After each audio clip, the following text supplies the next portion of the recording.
Science मस्ती के online classes में आप सबका बहुत बहुत स्वागत है। और जैसा कि आप सभी जानते हैं कि अभी हम लोगों ने एसिड बेस और इंडिकेटर्स तक पिछले वीडियो में पढ़ा था और इस वीडियो में हम लोग उससे आगे पढ़ने वाले हैं। और आप लोग को सारा पीडीएफ नोट्स सब चीज़ आपको मिलते ही हैं। आप टेलीग्राम चैनल के लिंक से टेलीग्राम में जुड़ सकते हैं और वहाँ से आप डेली टेस्ट भी दे सकते हैं। पीडीएफ आपको मिल सकता है, नोट्स मिलते रहता है वहाँ पे। चलिए अब आज हम लोग टाइप ऑफ इंडिकेटर पढ़ते हैं। टाइप ऑफ इंडिकेटर में आज हम लोग टाइप ऑफ इंडिकेटर में पढ़ेंगे नेचुरल इंडिकेटर के बारे में। नेचुरल इंडिकेटर के बाद आप लोग पढ़िएगा सिंथेटिक इंडिकेटर के बारे में। नेचुरल इंडिकेटर में आप लोग पढ़िएगा लिटमस के बारे में, जिसके बारे में हम लोगों ने बहुत पहले पढ़ चुका है कि लिटमस किस चीज़ से बना होता है। लाइकेन से बनता है। लाइकेन जो कि नेचुरल थिंग है, इसलिए इसको नेचुरल इंडिकेटर लिटमस को बोला जाता है। इसका एक बहुत शानदार सा मैंने थ्योरी भी दिया था जो शुरू के वीडियोज में आप देख सकते हैं, ABR का ऐसे करके कि कौन किसको ब्लू लिटमस को कौन रेड कर देता है और कौन ब्लू कर देता है। ये चीज़ था उसमें एसिड और बेस में। उसी प्रकार हम लोगों ने पढ़ा था सिंथेटिक इंडिकेटर में फेनोफेथलीन और मिथाइल ऑरेंज के बारे में। अब हम लोग अफ्लिकेटरी इंडिकेटर के बारे में पढ़ेंगे, जो वहाँ पर मैंने लिख कर उसको डॉट छोड़ दिया था क्योंकि हमें यहाँ तक आना था। अफ्लिकेटरी इंडिकेटर में हम लोग ऐसे इंडिकेटर को पढ़ेंगे जो कि स्मेल या उसका स्मेल क्या हो जाता है, चेंज हो जाता है, सूंघने से संबंधित ही एफ्लिकेटरी इंडिकेटर कहलाता है। ये आप लोग को पता होगा। यूनिवर्सल इंडिकेटर से संबंधित हम लोग पढ़ेंगे। यूनिवर्सल इंडिकेटर में हम लोग पढ़ेंगे एक चार्ट के बारे में कि उससे कैसे हम लोग जानकारी लेते हैं। उसी प्रकार हम लोग pH स्केल के बारे में पढ़ेंगे। pH स्केल के बारे में पीछे हम पढ़ चुके हैं, तो pH स्केल के बारे में भी उतना हम लोग नहीं पढ़ेंगे। नेचुरल इंडिकेटर में क्या चीज़ है कि there are two natural indicator. Litmus coming from lichens, एक है लिटमस जो कि कमिंग फ्रॉम कहाँ से आता है लाइकेन से। एन एसिड टर्न्स, यहाँ ध्यान दीजिए, an acid turns blue litmus to red. तो इसी को क्या मैंने दिया था कि ABR, अर्थात एक एसिड ब्लू लिटमस को क्या कर देगा, रेड कर देगा। A base turns red litmus to blue, और उसी प्रकार था ARB, उल्टा हो जा रहा था कि रेड लिटमस ब्लू कर देगा। एक का भी याद कर लीजिएगा कि ABR अर्थात जो एसिड होगा वो ब्लू लिटमस को रेड कर देगा, और उसी प्रकार जो BBR, इसको BBR कर दीजिएगा। बेस जो होगा ब्लू लिटमस को रेड कर देगा। तो ब्लू गड़बड़ा गया, यहाँ पर फिर से देखिए एक बार कि एसिड जो होगा वो एसिड क्या करेगा, ब्लू लिटमस को रेड कर देगा, अर्थात ABR। और उसी प्रकार BRB अर्थात बेस जो होगा रेड लिटमस को ब्लू कर देगा। तो हमें याद क्या रखना है, ABR BBR। इससे इसका काम हो जाएगा। टर्मरिक एक और है जो टर्मरिक है। Turmeric is yellow in colour. जब ये एसिड में होगा तो कोई रंग चेंजिंग नहीं करेगा, लेकिन जब यह आपको बेस में जाएगा तो इसका रंग में चेंजिंग आता है। तो इससे हम पहचान सकते हैं। Turmeric is yellow in colour. Turmeric क्या होता है, येलो कलर में होता है। टर्मरिक सॉल्यूशन और paper turns reddish brown with base. Turmeric का जो सॉल्यूशन होता है या पेपर, वो कैसा टर्न्स हो जाता है, रेडिश ब्राउन हो जाता है बेस के साथ। It does not change colour with acid, और यह जो होता है एसिड के साथ कलर चेंजिंग नहीं करता है। अफ्लिकेटरी इंडिकेटर में देखिए 3 नंबर में आता है olfactory indicator. Substance which change their smell when mixed with acid और base are known as olfactory indicator. For example onion, vanilla, clove etc। जो कि क्या करे, अफ्लिकेटरी इंडिकेटर क्या चीज़ हो गया, जो कि अपना क्या करे, रंग जो कि अपना स्मेल चेंज कर दे। जिसमें ओनियन वेनिला इन दोनों के बारे में पढ़ते हैं हम लोग। तो ओनियन और वेनिला में एक कॉमन बात है कि एसिड में एसिड अगर होगा तो वह क्या करेगा कि ओनियन या वेनिला का रंग स्मेल चेंज नहीं करेगा, पर जब बेस होगा तो बेस क्या करेगा, उसका चेंज कर देगा। पेस्ट और juice of onion loses its smell when acid with when added with base it does not change its smell with acid. मतलब पेस्ट और जूस जो होगा ओनियन का वो लॉस कर देगा अपना आइडेंटिटी बेस के साथ, मतलब स्मेल का, और एसिड के साथ नहीं करेगा। तो ध्यान दीजिएगा कि ओनियन में क्या होगा कि अगर एसिड होगा तो वो चेंज नहीं करेगा, पर बेस होगा तो उसका स्मेल चेंज हो जाएगा। वेनिला के साथ क्या होता है, the smell of vanilla vanishes with base, मतलब वेनिला का भी जो स्मेल होता है वो बेस के साथ वेनिश हो जाता है, और does not vanishes with an acid, और एसिड के साथ वेनिश नहीं होता। मतलब दोनों कंडीशन में क्या है कि अगर बेस होगा तो उसका स्मेल खत्म हो जाएगा, लेकिन एसिड होगा तो खत्म नहीं होगा। यूनिवर्सल इंडिकेटर क्या चीज़ होता है, यूनिवर्सल इंडिकेटर एक पाई चार्ट के रूप में होता है, जिसमें आपको जो चीज़ होगा, कौन हाईली एसिडिक है, कौन कैसा है, उसके लिए अलग अलग कलर उसमें शोन होता है। जैसे देखो, universal indicator show different colour over the range of pH value from 1 to 14 for a given solution. तो एक सोल्यूशन है, उसके लिए यूनिवर्सल इंडिकेटर जो है अलग अलग कलर का रेंज देगा, पीएच वैल्यू का जो 1 to 14 है, अलग अलग कलर का देगा। Universal indicator is available both in the form of strips and solution. Universal indication जो होता है दोनों के स्ट्रिप्स के रूप में, एक स्ट्रिप्स समझते होंगे आप, स्ट्रिप्स मतलब एक जो आपको होता है, क्या कहते हैं उसको, एक पट्टा के रूप में भी, और सॉल्यूशन मतलब सॉल्यूशन में भी। तो ये दो तरह से दे सकता है कि या तो आप जैसे लिटमस का पेपर होता है उस तरह से भी कर सकते हैं इसका चेकिंग, या सॉल्यूशन में ही डालकर इसका कर सकते हैं checking. Universal indicator is the combination of many indicator. Universal indicator क्या होता है, कॉम्बिनेशन होता है मेनी इंडिकेटर्स का, such as water propanol phenolphthalein, sodium salt के बाद है sodium hydroxide, methyl red, bromothymol, blue monosodium salt and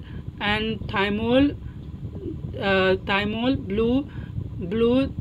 blue monosodium salt. तो इन सब से ये जुड़ा होता है। द कलर, अब चलो ये मतलब चूंकि इसको जब आप यूनिवर्सल चार्ट बनाना चाहेंगे तो आपको इस चीज़ की ज़रूरत होगी। The colour matching chart is supplied with universal indicator which shown in the different colours for different pH value. अब जो यूनिवर्सल चार्ट बनेगा या आपका जो स्ट्रिप्स बनेगा वो डिफरेंट, मतलब डिफरेंट के लिए डिफरेंट टाइप का आपको शोन करेगा आपको कलर। जैसे अगर मानिए कि पीएच वैल्यू 0 है तो वो डार्क रेड होगा। डार्क रेड मतलब समझते हैं बहुत लाल।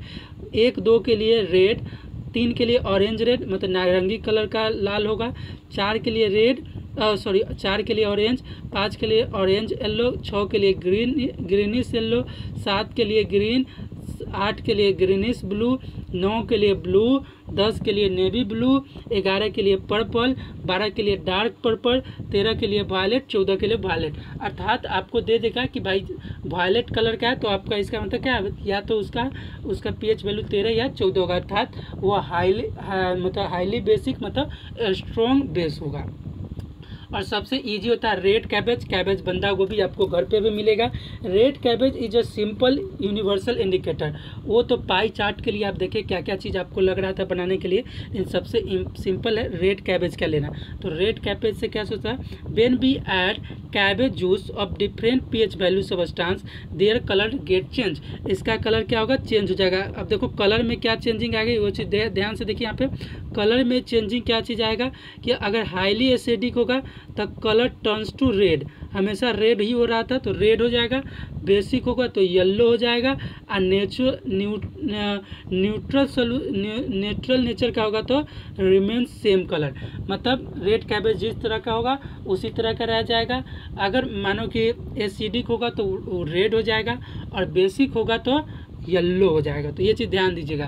तो इस तरह से ये सारे इंडिकेटर हमने पढ़ा। सबसे पहले लिटमस के बारे में, टर्मरिक के बारे में, नेचुरल इंडिकेटर में, फिर हमने पढ़ा सिंथेटिक इंडिकेटर में इंडिकेटर में फेनोपैथलिन, मिथाइल ऑरेंज के बारे में।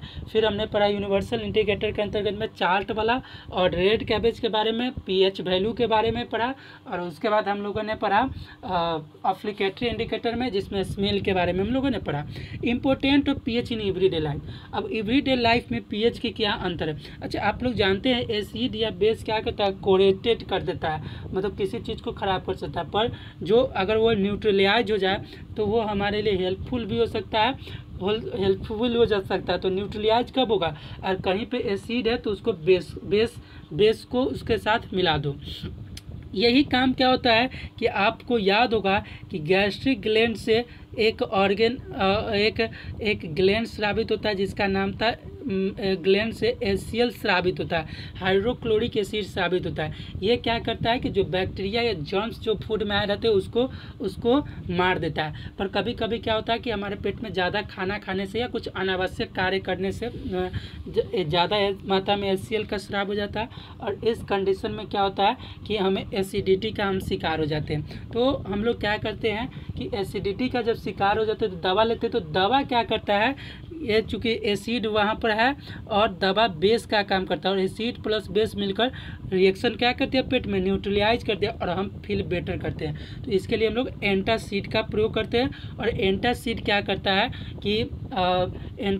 करता है कि पहले से ही हमारा पेट में जो था स्टोमक में वो एसिडिटी बना हुआ था, और उसके साथ एंटी एसिड होता है, बेस के रूप में काम करता है। और इस तरह से आपका क्या होता है, एसिड प्लस बेस मिलकर न्यूट्रलाइज रिएक्शन कर देता है, और आप इजीली क्या कहते हैं, फ्रेश महसूस करने लगते हैं। वैसे our body producing HCl for digestion of food in stomach, but due to certain reason stomach produce more amount of HCl। क्योंकि हमारे बॉडी में HCl क्या करता है, डाइजेशन के लिए स्टोमक प्रोड्यूस करता है, लेकिन किसी सर्टेन रीजन के कारण स्टोमक क्या होता है कि मोर अमाउंट में HCl प्रोड्यूस करता है, due to which pain and irritation happens. इससे क्या होता है कि दर्द और इरिटेशन होता है। This problem is called acidity. यही प्रॉब्लम क्या कहलाता है, एसिडिटी कहलाता है। At that point, we may have to make medicine are called antacids that decrease the amount of active HCl in your stomach। और ऐसे कंडीशन में हमको क्या चीज़, एंटासिड लेना पड़ता है। और एंटासिड क्या करता है कि वो अमाउंट ऑफ HCl को डिक्रीज मतलब कम कर देता है। Antacid are actually anti acid और बेस, और we can say basic in nature. मतलब एंटासिड्स क्या होता है कि एंटी एसिड होता है, और इसे हम लोग कह सकते हैं कि बेसिक इन नेचर भी होता है। With neutralize acid in stomach and be fulls good. और ये क्या करता है कि एसिड को क्या कर देता है, न्यूट्रलाइज कर देता है, और इस तरह से हम लोग फील्स गुड करते हैं। टूथ डिके, देखिए हमेशा किसी भी टॉपिक को छोड़कर नहीं चलना चाहिए, और मेरी यही मान्यता रहती है, और यही कारण है कि टूथ डिके आप लोगों ने पढ़ा था फर्स्ट चैप्टर में भी, और ये फर्स्ट चैप्टर लाइफ प्रोसेस में भी, और यहाँ भी पढ़ रहे हैं। तो टूथ डिके में क्या होता है कि हमारे माउथ में कुछ बैक्टीरिया आ जाते हैं, जो कि बैक्टीरिया क्या होता है, हार्मफुल रहता है, और फूड के साथ वो कैविटी बनाता है। तो हम लोग क्या करते हैं, चूँकि वो एसिड का काम करता है, जब हम टूथपेस्ट करते हैं तो टूथपेस्ट क्या होता है कि टूथपेस्ट बेसिक इन प्रॉपर्टी होता है, और जब बेस एसिड के साथ मिलेगा तो न्यूट्रलाइज कर देगा, और इस तरह से हमारा जो टीथ होता है वो बचा रहता है। Our mouth is full of bacteria, हमारा माउथ क्या फुल ऑफ बैक्टीरिया से भरा हुआ है। Some bacteria are helpful, those that play a role in the bacteria are helpful. कुछ बैक्टीरिया जो होते हैं उसमें हेल्पफुल होते हैं, but some can be harmful such as those that play a role in the tooth decay process.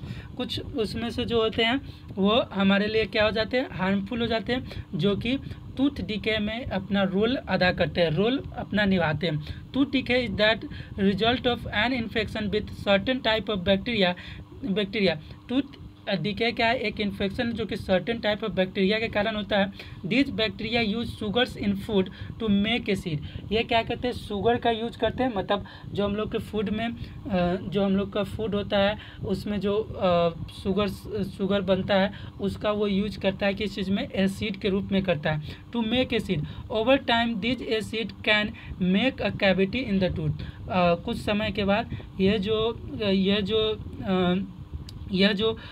जो acid होते हैं वो हमारे दांत में क्या करते हैं, टूथ कैविटी का काम करते हैं।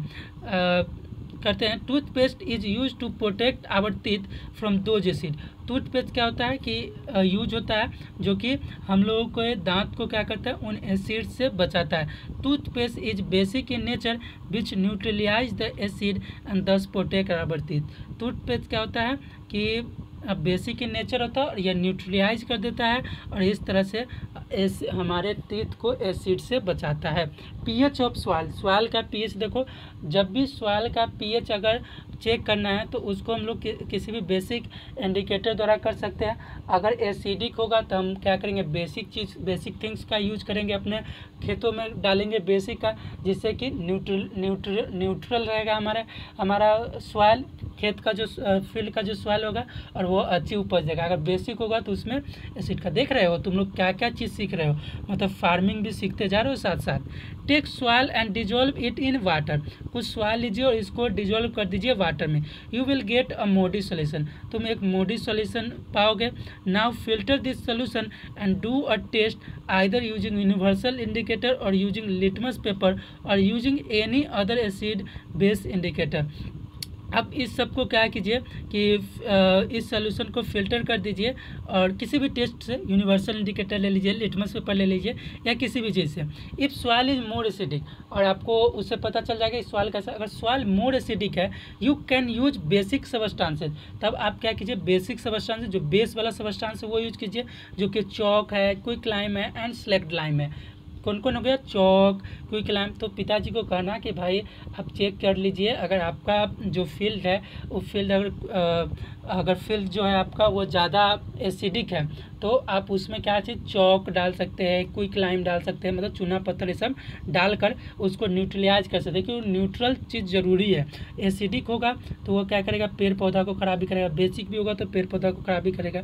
If solution is more basic in nature, if soil is more basic in nature, अगर सॉइल क्या है, मोर बेसिक है नेचर में, नेचर का, तो you can use manure and compost. तो आप क्या कर सकते हैं, मैन्योर और कंपोस्ट का यूज कर सकते हैं। Organic matter obtain by the decomposition of dead plant and animal. क्या होता है मैन्योर और एंड कंपोस्ट क्या होता है, ऑर्गेनिक मैटर होता है जो कि डिकम्पोजिशन और डेड जो प्लांट होते हैं उनके मृत्यु के पश्चात आपको मिलते हैं। It is to neutralise it, उसका प्रयोग कीजिए किस चीज़ को, इसको न्यूट्रलाइज करने के लिए। अब चलिए ये चीज़ हम लोगों ने समझ लिया कि डेली लाइफ में सॉइल में कैसे उसको न्यूट्रलाइज करेंगे, पेट के अंदर अगर मानो एसिडिटी होगा तो कैसे न्यूट्रलाइज करेंगे। अब तुम लोग को ज़्यादा दिक्कत नहीं होना चाहिए, और कोई भी चीज़ बेसिक देखो उसको खट से खा जाओ, बस हो जाएगा, आपका काम बन जाएगा।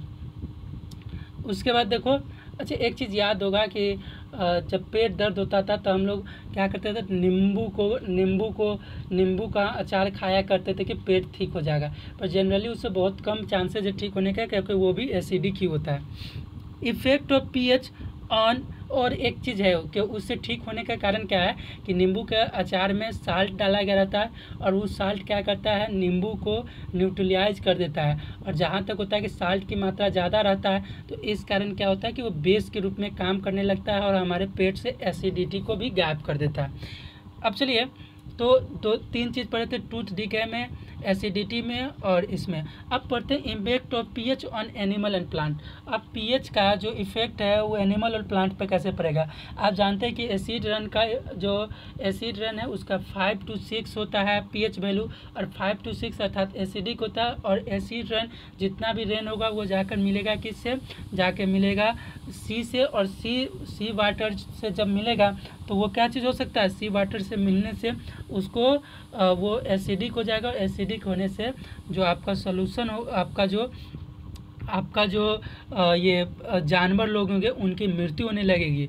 pH of an acid rain is around 5 to 6। This is highly acidic. ये क्या होते हैं, बहुत एसिडिक होते हैं।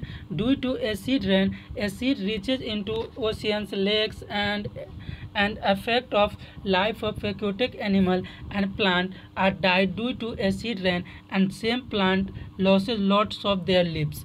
और उसी पर क्या होता है कि वो क्या होता है कि हाईली एसिडिक होता है, और जैसे ही ये बरसात होगी, रेनिंग होगा, तो वो लैक्स में चला जाएगा, रिवर में चला जाएगा पानी। चूँकि आप जानते हैं कि वर्षा होगी तो ज़्यादा पानी होगा तो वो कहाँ जाएगा, समुद्र में ही जाएगा। और इससे क्या होगा कि उसमें के जो जीव है उनकी ज़िंदगी संकट में आ जाएगी, प्लांट्स भी बहुत सारे मर जाएंगे। To neutralise this acidic behaviour of lakes and oceans, calcium carbonate is added into it. और कभी कभी आप सुनते होंगे कि क्या होता है, समुद्र में भी कोई सरकार जो बहुत पर्यावरण को चाहती है, वो क्या करते हैं कि कुछ दवा का छिड़काव करती है जो कि कैल्शियम कार्बोनेट का होता है। Acid and bases in absence of water. अब एसिड और bases in absence of water क्या करेंगे कि हाइड्रोजन आयन में नहीं टूटेगा। तो हाइड्रोजन आयन में जैसे ही नहीं टूटेगा तो आपको एसिड और बेस को पहचानने में दिक्कत होगी। इसी कारण क्या होता है कि जब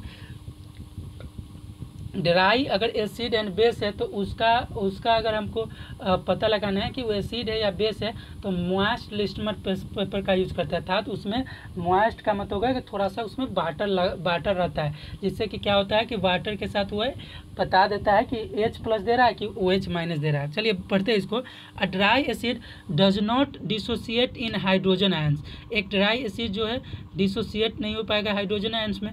बेन भी डिजॉल्व इट, जब हम इसको डिजॉल्व करेंगे when with water, then it shows the acidic behaviour. तब यह क्या करेगा, एसिडिक बिहेवियर को सोच करेगा। For example, dry hydrochloric acid gas does not change the colour of blue litmus paper to red because a dry acid. अब इसी कारण है कि अगर ड्राई हाइड्रोक्लोरिक एसिड है तो लिटमस पेपर का रंग चेंज नहीं करेगा क्योंकि वो ड्राई एसिड है। Does not dissociate hydrogen ion, और हाइड्रोजन आयन को भी डिसोसिएट नहीं होगा, मतलब टूटेगा नहीं हाइड्रोजन आयन में। This is the cause that a moist litmus paper is use to check the acidic और basic characteristic of a gas. और यही कारण होता है कि एक गैस का अगर यूज करना है तो आपको मॉइस्ट आपको क्या चाहिए, लिटमस चाहिए। Similarly at room temperature sodium hydroxide is in the form of solid. और इसी प्रकार सोडियम हाइड्रोक्साइड जो होता है रूम टेम्परेचर पर, सिंपल टेम्परेचर पर क्या होता है, सॉलिड होता है। So as a solid NaOH does not dissociate into hydroxide ion. इस प्रकार जो आपका सॉलिड हाइड्रोक्साइड आयन हो, सॉलिड सोडियम हाइड्रोक्साइड होगा, वो हाइड्रोक्साइड आयन में चेंज नहीं होगा क्योंकि ड्राई एसिड है, तो ड्राई बेस है। When we dissolve it with water, जब इसको वाटर के साथ घुलते हैं then it shows its basic behaviour, तब यह बेसिक बिहेवियर दिखाएगा। अर्थात ड्राई एसिड या बेस अपना बेसिक बिहेवियर नहीं दिखाती है। चलिए, बड़ी तपस्या के बाद आखिर एसिड और बेस खत्म हो गई है और अब टॉपिक बचा है साल्ट का। तो साल्ट को भी हम अच्छे से पढ़ेंगे। इसका टेस्ट आपको वेडनेसडे को होगा। आज इसका न्यू PDF साल्ट का अपलोड हो जाएगा चैनल पे। चलिए, होप आप लोगों को वीडियोज़ अच्छा लगता हो, क्योंकि अभी जानते हैं कि थोड़ा सा प्रॉब्लम है, इस कारण मैं और अच्छी क्वालिटी का वीडियो नहीं दे पा रहा हूँ, पर आपके हर प्रॉब्लम को सॉल्व आउट किया जाएगा और कोशिश करते हैं कि अच्छे से अच्छे तरीके से आपको पढ़ाया जाए।